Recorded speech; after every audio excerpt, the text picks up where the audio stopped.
യദ്ദർശനം നിഖിലദുഃഖഹരം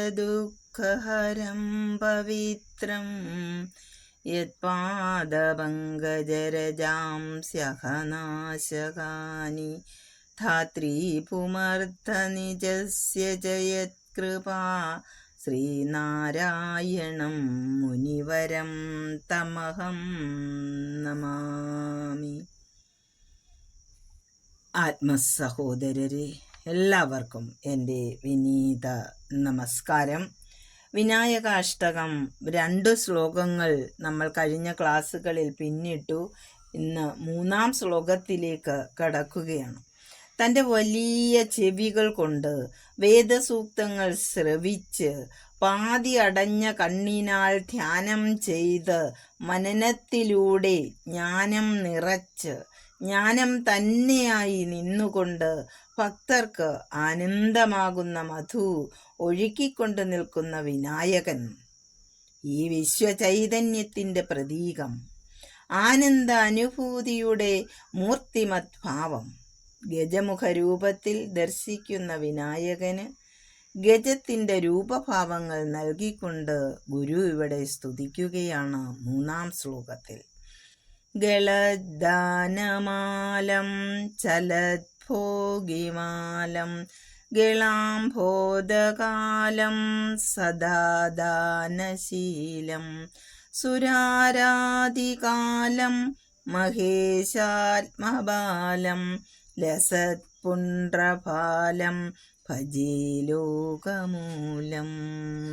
ഗളത്തായ വെളിയിലേക്കൊഴുകിക്കൊണ്ടിരിക്കുന്ന ദാനമാലം, മദജലത്തോടുകൂടിയവനും ചലത് ഇളകിക്കൊണ്ടിരിക്കുന്ന ഭോഗി സർപ്പങ്ങൾ, ഗളാംഭോദകാലം കഴുത്തിൽ അബോധം കാർമേഘം പോലെ കാലം കറുത്ത നിറം, സദാ ദാനശീലം ദാനം ചെയ്തുകൊണ്ട് ഭക്തരുടെ അഭീഷ്ടങ്ങൾ സാധിച്ചു കൊടുത്തുകൊണ്ട്, സുരാരാധികാലം ദേവന്മാരുടെ ആരാധി ശത്രു അസുരന്മാർക്ക് കാലനായിട്ടുള്ളവനെ, മഹേശാത്മബാലം ശ്രീ പരമേശ്വരന്റെ ആത്മാവു തന്നെയായ ലസത് പുണ്ട്രഫാലം ലസത്തായി വിളങ്ങുന്ന പുണ്ട്രം ഭസ്മക്കുറി ഫാലത്തിൽ നെറ്റിയിലുള്ളവനെ, ലോകമൂലം പ്രപഞ്ചത്തിനാദി കാരണമായിട്ടുള്ളവനെ. ഗളദ്ദാനമാലം ആനയുടെ തലയുള്ള വിനായകന്, ആനയ്ക്ക് മദപ്പാടുണ്ടാകുമ്പോൾ ചെവിയുടെ ഭാഗത്തേക്ക് ജലമൊഴുകി വരും. അങ്ങനെ മദജലത്തെ ഈ വിശ്വവീര്യത്തിൻ്റെ കവിഞ്ഞൊഴുക്കലായി ഇവിടെ വിനായകന്റെ തിരുനെറ്റിയിൽ ഗുരു ദർശിക്കുന്നു. ചലത് ഭോഗി ഇളകിക്കൊണ്ടിരിക്കുന്ന പാമ്പുകളെ മാലയായി അണിഞ്ഞിരിക്കുന്നവൻ ശിവനും വിനായകനും ഒന്നു തന്നെ എന്ന് ഈ പ്രയോഗം വ്യക്തമാക്കുന്നു. ശിവന് സർപ്പം ഒരാഭരണമാണ്. ജടയിൽ ചുറ്റിക്കെട്ടിയിരിക്കുന്നതും കഴുത്തിൽ മാലയായി അണിഞ്ഞിരിക്കുന്നതും കൈകളിൽ വളകളായി ചുറ്റിക്കെട്ടിയിരിക്കുന്നതും പാമ്പിനെ തന്നെയാണ്. ഭോഗി എന്നാൽ സുഖമനുഭവിക്കുന്നവൻ എന്നും ഒരർത്ഥം ഉണ്ട്. ശക്തിയിൽ സുഖമനുഭവിക്കുന്ന ശിവൻ പ്രപഞ്ച സൃഷ്ടിക്ക് കാരണമാകുന്നു. ആ പരമ്പൊരുൾ ഏകമാണ് എന്ന തത്വം വിനായകന്റെ സ്തുതിയിലും സർപ്പങ്ങളുടെ മാലയോടുകൂടിയവനായി പ്രകീർത്തിക്കുകയാണ്. ഗളാംഭോദകാലം ഗളത്തിൽ അബോധം പോലെ കറുത്ത നിറമുള്ളവൻ, ലോകത്തെ മുഴുവൻ നാശത്തിൽ നിന്ന് രക്ഷിക്കാനാണ് ശിവൻ വാസുകിയുടെ വിഷമായ കാളകൂട വിഷമെടുത്ത് വിഴുങ്ങിയത്. എന്നാൽ ഉള്ളിൽ പോയാൽ ശിവൻ നശിക്കും. അതൊഴിവാക്കാനായി പാർവതി കഴുത്തിന് പിടിച്ചു. അങ്ങനെ ആ വിഷം ഗളത്തിൽ ഉറച്ചുപോയി കറുത്ത പാടായി മാറി. ഗളമുണ്ടു കറുത്തതു നീ ഗരളം കളമുണ്ടതു കൊണ്ടു കൃപാനിധിയെ എന്ന് ശിവപ്രസാദ പഞ്ചകത്തിലും ഗുരു ത്യാഗത്തിൻ്റെ ലക്ഷണമായി കറുത്ത ആ പാടിനെ, ആ അടയാളത്തെ സ്തുതിക്കുന്നു.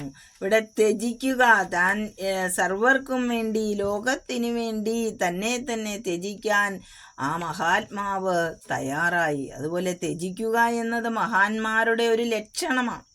ശിവനും വിനായകനും സുബ്രഹ്മണ്യനുമായി ഇങ്ങനെ പ്രകാശിച്ചു നിൽക്കുന്നത് ഒരേ ഒരു പരബ്രഹ്മം തന്നെയാണ്.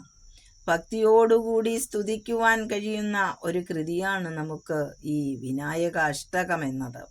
സദാ ദാനശീലം, എല്ലാവരെയും എല്ലായ്പ്പോഴും രക്ഷിച്ചു കൊണ്ടിരിക്കുന്നു. അവരുടെ അഭീഷ്ടങ്ങൾ സാധിച്ചു കൊടുക്കുന്നതിലൂടെ ദാനശീലനാകുന്നു. സുരാരാധികാലം, സുരന്മാരുടെ ശത്രുക്കളായ അസുരന്മാർക്ക് കാലനായി അവതാരങ്ങളെടുത്ത് ശത്രുനിഗ്രഹം ചെയ്യുന്നവനെ ഭഗവത്ഗീതയിൽ ഭഗവാൻ പറയുന്നു, കാലഹ സർവഹരഞ്ചാഹം എന്ന് ഭഗവാൻ ഇങ്ങനെ പറയുന്നു. എന്താണ്? എല്ലാത്തിനെയും ഹരിക്കുന്നവനാണ് ഞാൻ. പ്രകാശസ്വരൂപികളായ ദേവന്മാർക്ക് അല്ലെങ്കിൽ ജ്ഞാനത്തിന് ശത്രുവായിരിക്കുന്ന അസുരന്മാർക്കല്ലെങ്കിൽ അജ്ഞാനത്തെ ഇല്ലാതാക്കുന്ന ഗുരുവായി ഇവിടെ വിനായകനെ ദർശിക്കുകയാണ്, സ്തുതിക്കുകയാണ്. മഹേശാത്മബാലം, മഹേശന്റെ ആത്മചൈതന്യം തന്നെ പാർവതിയുടെ മടിത്തട്ടിൽ കിടക്കുന്ന ഉണ്ണി ഗണപതി. പിതാവിന് പ്രണവമന്ത്ര രഹസ്യം പറഞ്ഞുകൊടുക്കുന്ന ബാലസുബ്രഹ്മണ്യൻ. ശിശുരൂപത്തിൽ നിഷ്കളങ്കതയുടെ പര്യായമാണ് എല്ലാം തന്നെ. പരമ്പൊരുളിൻ്റെ നിത്യത ബാലഭാവത്തിൽ ആകർഷണീയമാണ്. നമ്മൾക്ക് കൃഷ്ണനെയും ഉണ്ണിക്കണ്ണനായി കാണുമ്പോൾ ആ ബാലഭാവത്തിൽ നാം ലയിച്ച് ആനന്ദമനുഭവിക്കുന്നത് പോലെ വിനായകനെയും ഇവിടെ ആത്മബാലനായി ഭഗവാൻ ശിവൻ, ആത്മാവ്, ശിവന്റെ തന്നെ ആത്മാവാണ് വിനായകൻ. വിനായകനെ ഇവിടെ മഹേശന്റെ ബാലനാക്കുന്നതിലൂടെ ഓരോ ജന്മത്തിലൂടെയും നിത്യത നിലനിൽക്കുന്നു എന്ന സത്യം കൂടി വെളിപ്പെടുത്തപ്പെടുകയാണ്. ലസത് പുണ്ട്രപാലം, ഭസ്മക്കുറിയാൽ ശോഭിക്കുന്ന തിരുനെറ്റി, ത്രിഗുണമയം തിരുനീറണിഞ്ഞൊരീശൻ, അകമലരിട്ടു വണങ്ങി അക്ഷമാറി എന്ന ആത്മോപദേശ ശതകത്തിൽ ത്രിഗുണാതീതനായി 3 ഗുണങ്ങളെയും ചുട്ടുകരിച്ച് അതിൻ്റെ ചാമ്പലെടുത്ത് നെറ്റിയിൽ ചാർത്തിയാണ് ശിവൻ ശോഭിക്കുന്നത്. ഗളദാനമാലം, മദജലമൊഴുക്കുന്നത് ഉത്ഭവം. ത്രിപുണ്ട്രക്കുറി അണിയുന്ന നെറ്റിയിൽ പ്രളയസ്ഥാനം. അപ്പോൾ ഒരേ സ്ഥലത്ത്, ശിരസിൽ തന്നെ, ഒരേ സ്ഥലത്ത് തന്നെ പ്രഭവവും പ്രളയവും, അതായത് പ്രപഞ്ച സൃഷ്ടിയുടെയും സ്ഥിതിയുടെയും ലയത്തിൻ്റെയും ആധാരം ഒന്നു തന്നെ. ശൈവന്മാർ ഭസ്മം നെറ്റിയിൽ വരയ്ക്കുമ്പോൾ അവർ ഇങ്ങനെ മനസ്സിൽ വിചാരിക്കണം. എങ്ങനെ മനസ്സിൽ വിചാരിക്കണം? ഭസ്മാന്തം ശരീരം എന്ന് വിചാരിക്കണമെന്നാണ്. പ്രപഞ്ച രഹസ്യം ഉൾക്കൊണ്ട് ലോകത്തിനെല്ലാം ആദികാരണമായും സംരക്ഷകനായും പരമമായ മുക്തി നൽകുന്നവനുമായ വിനായകനെ ഇവിടെ സ്തുതിക്കുന്നു. ഭജേഹം, ഞാൻ ഭജിക്കുന്നു. ഓം ശ്രീനാരായണ പരമഗുരവേ നമഃ.